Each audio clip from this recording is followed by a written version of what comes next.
Tell me a little bit about Kathmandu Art House. So म आउँदाखेरि होइन मैले आई फगट त्यो म्युरलको दिनमा आएको थिएँ म होइन म्युरलको दिनमा आएको थिएँ म होइन सो त्यो दिन आउँदाखेरि अफकोर्स म एकजना आर्टिस्टहरूसँग उता गएँ होइन मैले सबै त हेर्न पाइनँ मैले I didn't go to individual studios होइन but of course I went to a few होइन अनि आई स people artists have space. Is that the most important thing? Is that one of the most important thing on the platform? It's part of the art ecosystem. Exactly. You need a home, Nita. Of course. You need a home away from home, right? So working space. Exactly. You need a platform. So in 2020 we opened the museum. So we ran Mona for about a year and a half.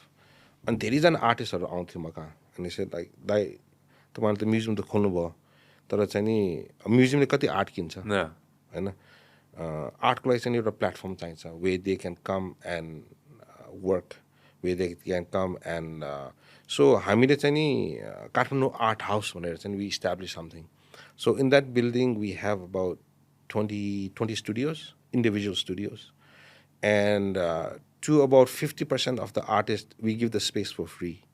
We don't even charge them money for rent or for anything. So they can just come there and actually work at their own time, create their own work, and they can sell. They can talk to the buyers. Whoever comes into the studios, they can talk to them about what they are creating. So we have artists who are as old as 20, 21 years old. And they come and they work, and we try to create that platform for them. Because art ecosystem, just the art and the artist is not what creates the art ecosystem. It's the buyer. It's the collector, it's the platform, it's the media. So many things create the art ecosystem for the art market to be stable and to grow. Anthony, so when we did this, we just didn't want to make one museum, just have walls and just show we wanted to support the whole ecosystem. So it evolved slowly, because we started getting very intimate with the artist. And how do we make them sustain? Because I think about 8 to 10 months ago, we had this young artist who came to meet me and he said, "Tai ma euta artist, tara chai ni I don't have a platform here. My parents are not supporting me to be an artist because they think that I'm going crazy because he does abstract work." And I happen to know the mother actually. She was a very good friend.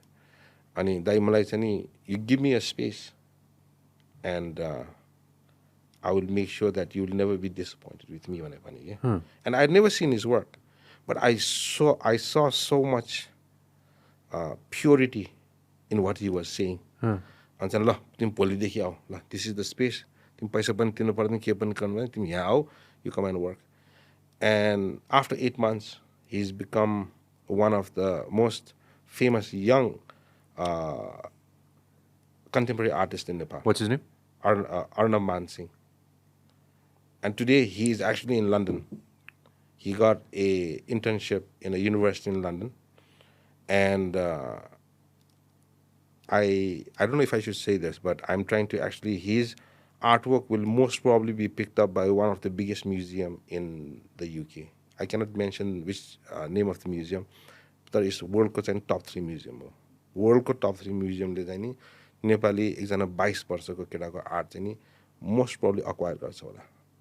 Wow. And can you imagine, once his artwork gets bought by a museum, his prices are going to shoot up. Yeah. So he was just lucky. Yeah. I was able to introduce him to the museum, to the museum curator, because they are very good friends of mine. That's him? Yeah, that's him. His work? Yeah, that's what's his this? work. What's this kind of art called? You can call it abstract. You can call it contemporary. Abstract expressionism, right? Abstract expressionism. Say it on the mic. Abstract expressionism is how he coins it. So his artwork, I think, quite a lot of Nepalma pani चाहिँ नि, some of the collectors actually have bought quite a lot of his work. And within 8 months, he created about 35 artworks. Interesting. Yeah, really. I mean, like this kid, if you talk to him, oh man, he knows about art more than anybody I've ever talked to art about. And he's 22 years old. self-taught, never went to a university, nobody taught him how to paint. He didn't go That's to the best. and the total originality. That's the best. That's the best. If somebody had taught me how to talk. So even today, if you say to me, Let him. yeah. So even today, if you tell me, Monako चाहिँ नि अहिलेसम्मको चाहिँ नि सफरमा चाहिँ नि what makes you so proud भन्दाखेरि, it's not me owning the art, what is inside Mona. That doesn't make me proud.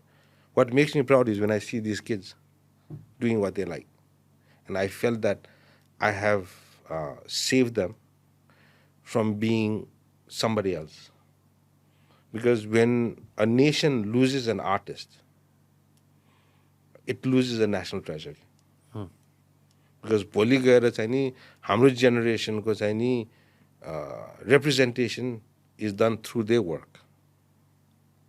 भोलि चाहिँ after 100-200 years, पछि चाहिँ 21st century को चाहिँ नेपालीहरु चाहिँ what they were thinking भन्दाखेरि तपाई र हाम्रो किताबहरु या चाहिँ हाम्रो बायोग्राफीहरु त निस्किँदैन. Then it is represented through their art. This was the period, this kind of art was being created in Nepal. So that is the mindset of the Nepalese people at that time. So that is how the future will look at our generation. Interesting. Also, with like Arnav ko art, I think that's where it gets very interesting. Arnav and then other Amro like new 20, 30-year-old artists. Like, because of course, like with all due respect, with Bauba artists, everyone's valuing skill in Nepal. The intricate lines, the intricate details, and that's what gives value to a lot of the Hamro Purano paintings. But with Arnav, the challenge is fun because like Mancherli, they've never really valued the concept, the idea behind it. It's but new. With them, it's new. And then it's an interesting space to work in.